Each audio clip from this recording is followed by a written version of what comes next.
কিছুটা ছোলার ডাল নিয়েছিলাম,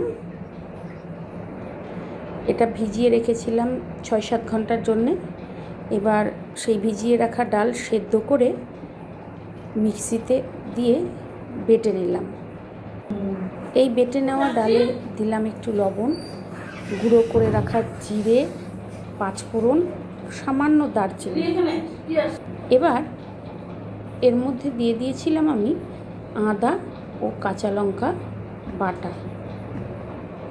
এই মিশ্রণটিকে খুব ভালো করে নাড়াচাড়া করে নিলাম।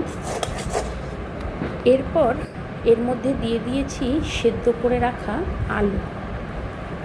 সেদ্ধ করা আলুগুলো খুব সুন্দর করে এই মিশ্রণের সাথে মিশিয়ে একটা মণ্ড তৈরি করে নিলাম।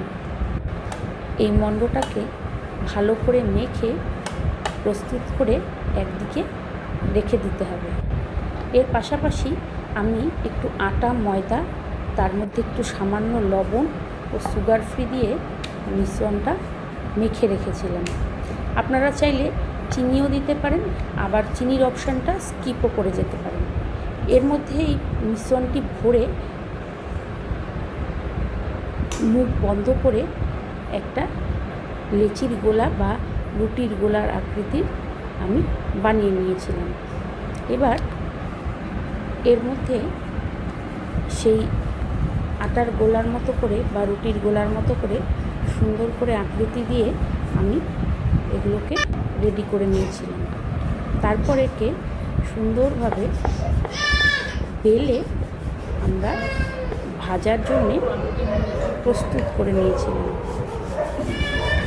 আপনারা একটা কাজ করবেন, সবগুলো একবারে না তৈরি করে আস্তে আস্তে একটু একটু করে পুর ভরে ভরে গোলা তৈরি করে তারপরেই বানানোর চেষ্টা করবেন, না হলে ফেটে যেতে পারে।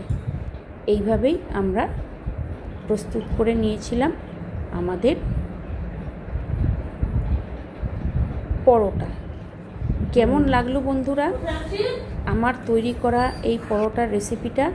আপনারাও বাড়িতে অবশ্যই তৈরি করে দেখবেন, খেয়ে দেখবেন কেমন লাগলো। আমাকে অবশ্যই জানাতে ভুলবেন না। যদি আপনাদের অনুপ্রেরণা পাই তাহলে আগামীতে আরও এরকম সুন্দর সুন্দর রেসিপি আমি দেওয়ার চেষ্টা করব। ধন্যবাদ, সবাই খুব ভালো থাকবেন।